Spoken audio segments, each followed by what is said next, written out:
Okay, sun-dried cranberry and port wine, red wine, chutney.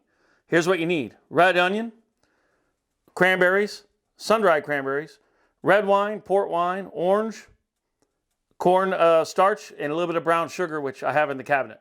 Okay, first I've got the pan on like medium heat. And when you're cooking, use all of your senses. Hear that? If that would have been a really loud sound, then that means the heat would have been too hot and I would have had to turn it down. So I do not want color on these. I'm just going to let them cook. So we'll just let that cook until the onions are completely cooked. So that'll take, what, maybe 7 minutes or so. You know, note when you're cooking, like see the size of pan I have and the amount of food in the pan. You don't want to have a pan this size and have this much food. Now, I am going to add cranberries to it, but I don't need to cook them. Okay, all I'm going to do is cook the alcohol out of the wine, so that's different. But like when you're sauteing and things, make sure you use the appropriate sized pan for the amount of food you have. Think of it this way.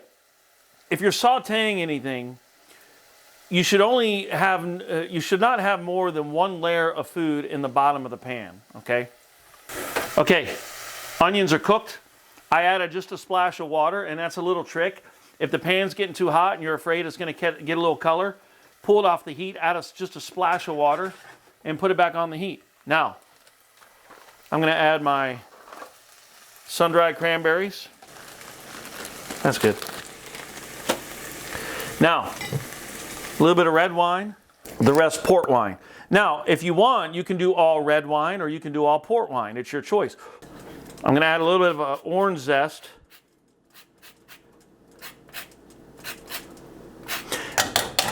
Now, you can add the juice, but I prefer the zest over the juice because the juice has that kind of raw, acidic flavor, and the zest is more potent.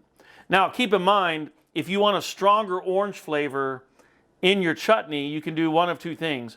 You can do what I just did and then add more zest after it's cooked and chilled, or you can do the zest all at the end, okay? That's your choice, but remember, anytime you add something at the end of the cooking, meaning you're not going to cook it anymore, like chopped herbs or zest, it's going to be stronger. I mean, think of it like garlic. If you eat garlic raw, it'll be stronger than if it's cooked in a stew or something. A little bit of brown sugar. Now, I don't want this to be sweet. Now, I don't want this to be sweet like that crap you get in the can in the stores. That stuff's disgusting. If you like it, teach their own. For me, I can't stand it. If I see it, I throw it out the window. All I'm going to do is cook the wine down a little bit until, you know, maybe it goes down about an inch. Then I'm going to thicken it with cornstarch. Then I'll add a little bit of salt, pepper, adjust flavoring. That's it. So you want to give it a quick taste. So I'm being careful with my seasoning because the flavors will only get stronger as it cooks down. Oh, and I almost forgot. I'm going to add a little bit of star anise to it. Just one little piece because star anise is strong, so you want to be careful.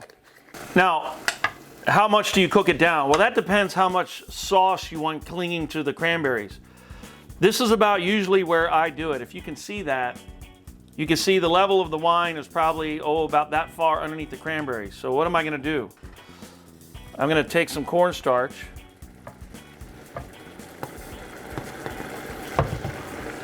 So when you mix cornstarch, obviously the more water in your slurry, that's what this is called, a slurry, the more water in here, the less potent your thickening power is going to be. So just take your fingers, get all the clumps out. We're just going to add a little bit. I got one hand dirty and there. Now let's see how thick that gets. Maybe you can see that. So anytime you add cornstarch to something, you want to bring it to a boil, as I've done. Now I'll take it off. Done. Remember, once it gets chilled, it'll be a bit thicker, okay? So I left it a little bit looser than I want.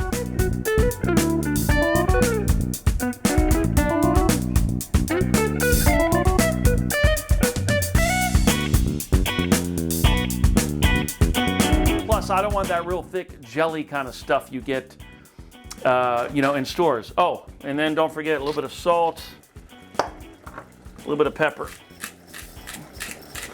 And that's it. We're gonna let it cool, and then I'm gonna let it cool, and then I'll put it in the fridge, and this will keep for a while. Okay, so here's the cranberry relish one day after. This is the consistency. Now, it will loosen up a bit. I just took this out of the refrigerator, okay? Now, this is what it'll look like on the plate. If you want more sauce in your cranberry relish, okay, then just don't reduce the wine quite as much, and you can thicken it a little bit less.